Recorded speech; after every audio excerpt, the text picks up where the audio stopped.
Good morning and welcome to this month's Free Friday webinar. My name is Michele Mott, author and consultant at JER HR Group. I am delighted and having so much fun co-presenting with John Wing. Today, I'm going to have him tell you a little bit about himself. But we have created a new tool, and this program is about feedback. Feedback to get ahead, smarter and stronger. I have owned Inspiring Solutions for the past 30 years, and in November was delighted to have been purchased by JER HR Group, with now offices not only in Iowa, but now in New York, North Carolina, and New York and Carolina. And it represents over 40 experienced senior consultants, now being able to offer a comprehensive business resource for everything from talent development, strategic planning, assessment tools, to compensation consultation, performance management, workplace engagement, HR services and support, and compliance.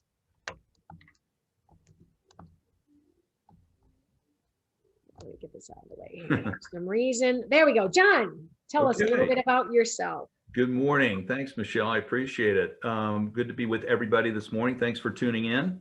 We've got an exciting program introducing our new assessment tool. I'm John Wing, as Michele said, and I am the business development specialist for the JER HR Group in Greensboro, based in Greensboro. We're a full service HR consulting firm and have been for almost over 20 years. And as she pointed out, we have affiliate offices in Durham, North Carolina, New York, and now West Des Moines, Iowa. So we are a national firm indeed. And my primary responsibilities are to generate and create new business opportunities across our varied product and service line. So thanks, Michele. Absolutely. And as a result of merging companies, we have gone through a strategic planning process. In fact, we're still in the midst of it. And as a result, have produced 2 new guiding statements. We want you to be one of the first to hear them. Our mission is to deliver comprehensive, best-in-class human resource consulting services and tools to inspire our clients to maximize organizational success. And our vision is to be nationally recognized as the premier partner for human capital solutions. Inspiring Solutions have been doing webinars since 2012, and we've been doing it because we thought it was our way of giving some virtual monthly motivation and expose you to one of our inspiring services and or tools, and that's what we're going to be doing today. We've also made it a practice to record and archive it in our library. So if you'd like to rewatch today, or if you'd like to watch others, go out to the website. They're listed in the corner, the JER HR Group, to have a number of different topics that may be relevant for your organization. Dana, who actually is celebrating her birthday, happy birthday, Dana. She has sent out to you, along with the link, some materials. And if you didn't get them, she'll put them in the chat box. But there's 3 documents that we're going to be referring to. First of all, the description of what is the Culture Index Survey process. We also have a guideline to develop a schedule for the process within your organization. And as always, we want you to stay in touch with the upcoming webinar schedule. Speaking of feedback, we would love for you to take a couple minutes to answer 5 questions after you close out of today's webinar. It'll give John and I feedback on what you thought of your experience, as well as offer suggestions for future topics. Today, we're going to spend time talking about some examples of feedback tools that you may have used and participated in, the psychology of feedback, both from the giving and receiving, but also from the emotional fear and the ultimate value in using a feedback instrument. Since we're focusing in on culture today, we want to give you 3 examples of workplace culture. And John's going to introduce to you what actually is this Culture Index Survey all about. To thank you for participating today, we're going to offer a very special offer for you to make use of it in your organization in the next couple months. So thank you for participating in the poll as you were logging in this morning. I'm going to close it out and share with you what the results of when was the last time you completed a survey. It looks like most of you, after buying something, and I know with the pandemic, we've done a lot more shopping, not only for Christmas, but for birthdays. It's kind of becoming a nice way to do shopping. Going to the doctor, 20%, another 20% using an app, and another 20% after talking with a company. So the point of that is that we have been using surveys for business development and growth and opportunity. Some examples of feedback that you might have been involved with is asking your customers how they feel about your service, whether you call your customer a client, a patient, a resident, policyholder. You might have also asked your employees to complete an engagement survey. The JER HR group has years of experience in conducting engagement surveys. And we'll talk about the difference today. Performance review. As a part of your performance management each year, you might ask not only for managers to give employees feedback, but you might also ask employees to give their manager feedback. Another example of leadership development is to use a 360 feedback tool. If you're not familiar with this, this is an example of where, as a leader, you would ask your boss to fill out how they see your effectiveness. The manager would ask their peers, other managers, to give them feedback on their behavior, as well as their direct reports. A needs assessment. We're going to be at JER HR Group conducting a needs assessment to many of you, asking what your challenges and opportunities for development might be, so we can better help you in the future. If you have been involved with other types of feedback, please use the chat box, and our birthday girl is going to be watching any comments or questions, and she is empowered to interrupt John and I with any of those. Some guidelines for feedback. First of all, on the area of giving feedback. By far better to do it in person, face to face, or maybe Zoom to Zoom versus through an email. Let people know on the front end what your intention is. I know sometimes people take it defensively, but if your intention is to learn or to offer some suggestions, that really helps to state that on the front of the conversation. Give the person a specific example. In other words, when you did this, or when you said that, this is what I really like, or this is what I'd suggest you do differently. Offer suggestions. When we talk about coaching skills, one of the ways that you can give balanced feedback is to credit what they're doing well, and then offer a suggestion by saying, may I suggest, which ultimately indicates that you want to help and support them. If you're on the receiving end, whether that feedback is coming from a coworker, maybe it's from a direct report or a customer, be receptive, because they've taken upon themselves to help you. I think there is a great difference between coaching and criticism. Coaching means I want to help you. Criticism means I want to make you feel bad. Take time to process it. In this Lent season, I'm going to learn how to practice patience. And some of that is to not be defensive when I hear questions or comments. Think about it for a while before you act, because when you assume, you know what happens. Be willing to grow. That person that's giving you the feedback cares about you and really wants to help you, not hinder your development. Own your mistakes, which means you did what you did, and learn how to move forward without belaboring it. And be thankful. One of the first things you can do is to say thank you. Thank you for your feedback. You may not agree with them, but you at least acknowledge them and their efforts to coming to you, hoping that you'll be receptive to their feedback. Stephen Covey, who wrote The 7 Habits of Highly Effective People, said it takes humility to seek feedback. It takes wisdom to understand it, analyze it, and then act appropriately on it. The psychology of feedback. We need to talk about the emotion behind either giving or receiving feedback. A lot of times we won't make the time to give feedback because nothing's going to change. Why would I take the time and fill out a survey when nothing's going to change? Or if I do give honest feedback, it's only going to make things worse.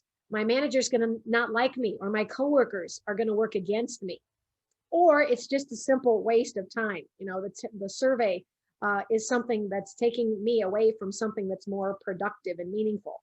And the worst case is that, gosh, if I'm honest and give honest feedback, or at least my perception, I'll lose my job.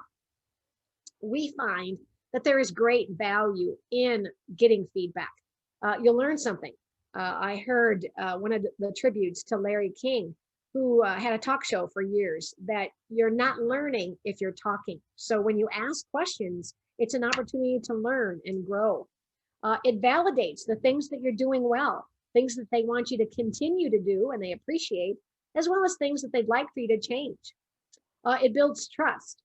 You know, one of the things that I have found through the years, that if you open yourself up, if you're vulnerable, people will trust you.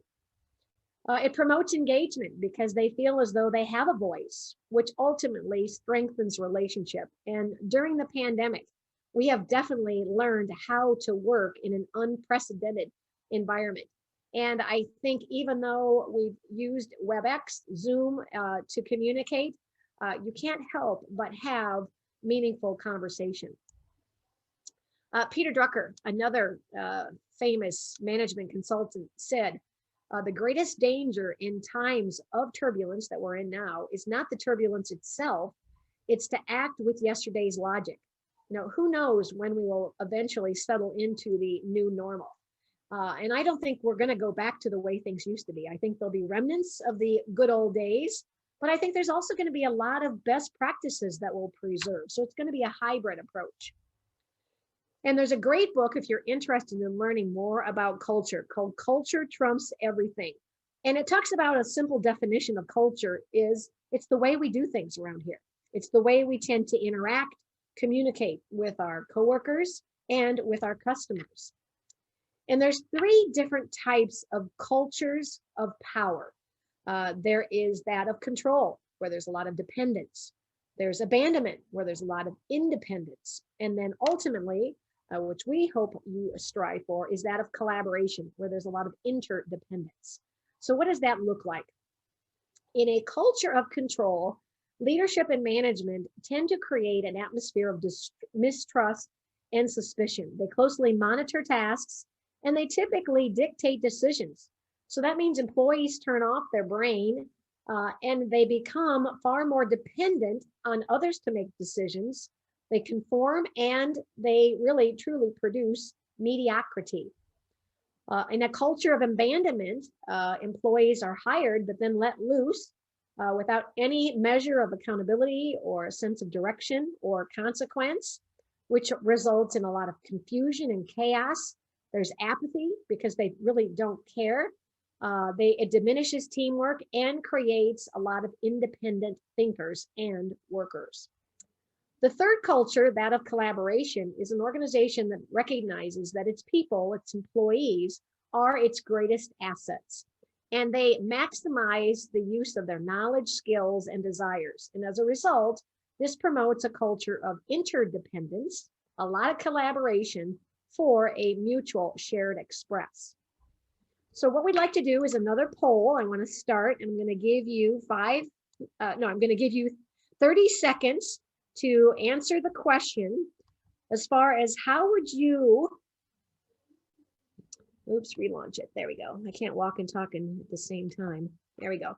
How would you describe your company's current culture? Take some time and answer that based on what you just learned. And at the 30 seconds, I'll close and then present the results.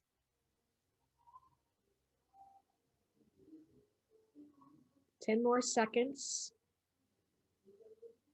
Thank you for participating.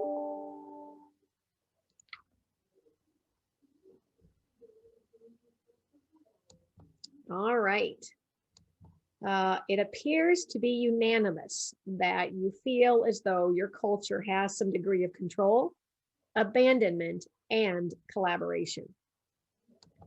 So now what I'm going to do is turn it over to John, who's going to introduce to you what actually this survey is about and why culture is so important. Thank you, Michelle. This is a great slide. Again, another poignant comment from, or phrase from Peter Drucker, and that is basically the culture eats strategy for breakfast. So what we're saying here is companies need to have a plan for success, a blueprint, if you will. But at this point, and really throughout time, great leaders have known that culture will trump strategy. In fact, I was listening to a Zoom call a few months ago with a healthcare CEO in charge of a large hospital consortium, and he actually said this, and he repeated it, and so it caught my attention. I never heard it before, but obviously he's in a large organization, but I think it pertains to organizations of all sizes, to make sure that your folks, the employees that work in the company and management, are in line with the mission and vision statement of the company. So here it is. Here is our emboldened new culture index survey. For the very first time, you all are getting to see it launched right here. So this survey, number one, is a confidential engagement between the company and its employees. It would be typically emailed. You could do it in paper in person, but we're all pretty much working remotely. So it engages all employees of the company or organization, from management on down to the employees, everyone. It's coded by department, which is important for follow-up and feedback sessions to managers. As you can see here, it is formatted with 7 questions, standardized questions, as they relate to the 7 indices of cultural indicators that we'll talk about in a minute. It measures consistency throughout. It's graded on a 4-point scale, as you can see: never, sometimes, usually, always. It leaves open the ability to add 3 custom questions so that you can tailor it more toward your organization. We are establishing or creating a library of questions that we can offer companies on the engagement, or they can come up with their own. And the beauty of this is that for time's sake, it takes honestly less than 3 minutes. We have done this internally, and it's taken anywhere from 2.5 to 3 minutes, no more than that. So why is this important? Because as this statistic is fairly telling, and I'm sure the longer it goes, the higher percentage of people who quit taking surveys, but 1 in 5 will stop if it takes 7 minutes or longer. And the one that we're presenting here is basically takes half that amount of time.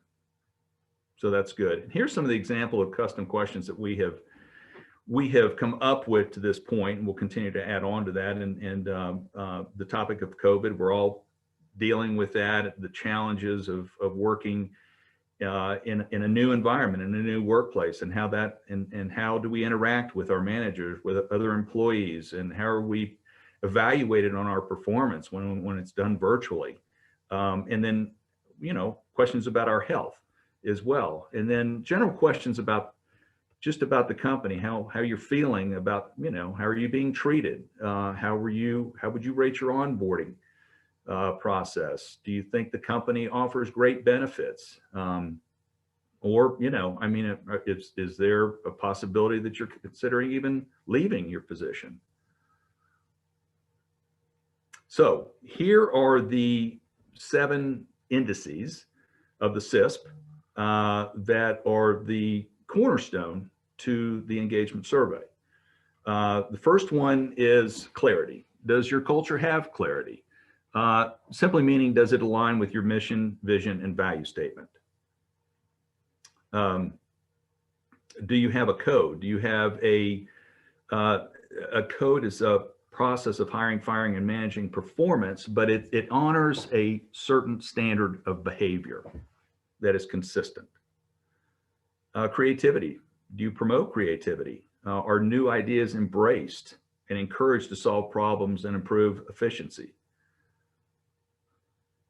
Consistency. You can see we're all the C's. This is the C culture here, as in culture. So we're remaining true to the culture. So consistency, it's, are you hardwiring best practices? Are you being consistent across and being intentional in your behavior to promote desired outcomes? Number 5 is coaching. This is very important. Does your culture have coaching? Companies should. They should be the process of developing people to achieve personal and professional goals within the organization on an ongoing basis. Number 6 is conflict. Nobody likes conflict, but everybody's got it because we're all a melting pot, and it takes all personalities to make up an organization, large or small. So the key is, how are you dealing with it? Are your people comfortable? And number 7 is probably as important as anything, is celebrating successes. Are you recognizing and celebrating the success you have with either individually or with your team? Very important. So this is interesting.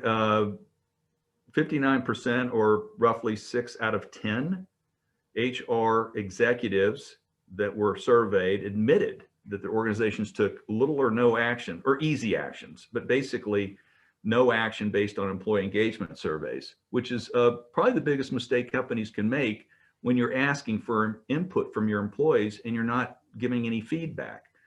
So Michelle's going to talk about the process beyond just the survey and basically what that entails and how that really helps kind of bring the engagement together in full circle. Michelle?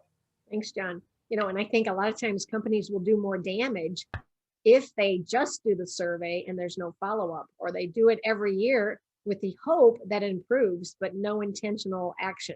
So that's why we have the P in the CISP, which stands for the process. And it really is important to really focus on the fact that the survey, as described by John, is very short. What the value is comes from the dialogue or the conversations that it does then create.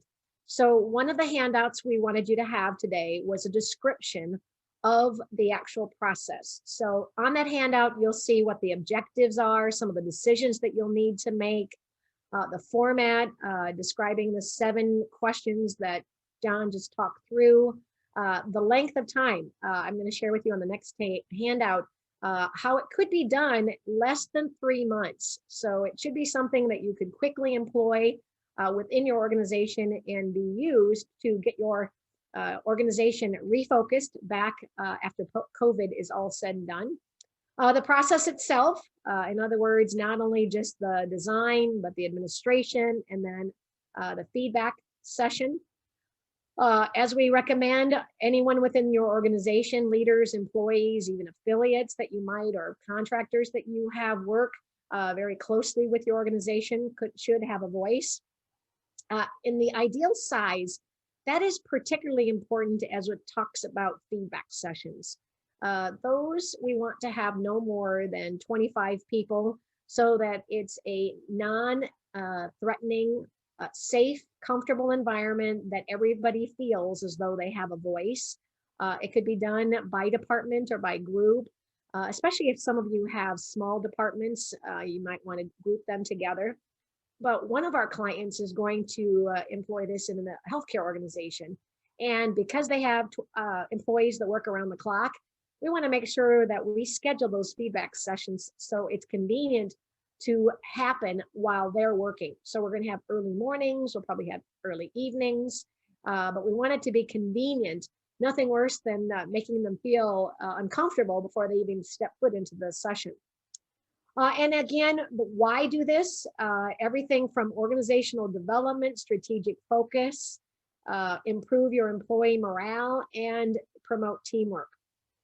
The deliverables that come with this process include not only the survey itself, but we'll have communication templates that you can use to communicate to your employees about the process, about the benefits, why it's important, as well as the reports, not only from the survey results as well, but also from the feedback sessions.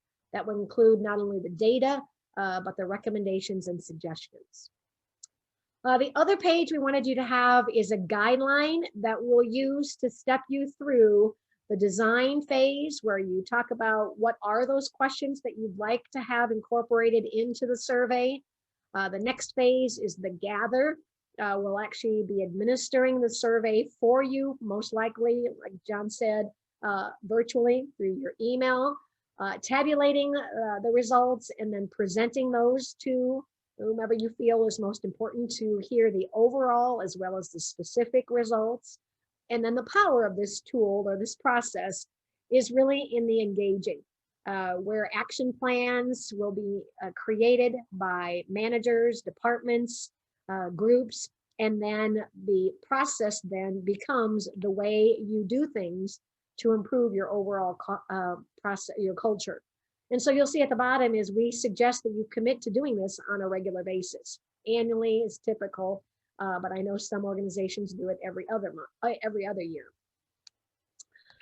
Another quote that really kind of sets the value is from Ed Sakota. He said, if you can't measure it, you probably can't manage it. Things you measure tend to improve. Before this webinar, we were talking about the Super Bowl. So whether you watch football, basketball, whether you bowl, what keeps your interest is the score. And so this is one of the ways that you can create a score to the health of your culture. So to thank you for participating today, we are going to offer a opportunity for you to experience the process. It normally is $25 an employee. Who wouldn't want to invest $25 on their employees to learn about how they're doing? We're going to reduce that down to $20 an employee if you contract the process before the end of March and administer it during the April, May, and June. We kind of think that this would be a great time to ask about how the pandemic has been, and hopes that things will kind of lighten up by July 1st and you'll have your game plan.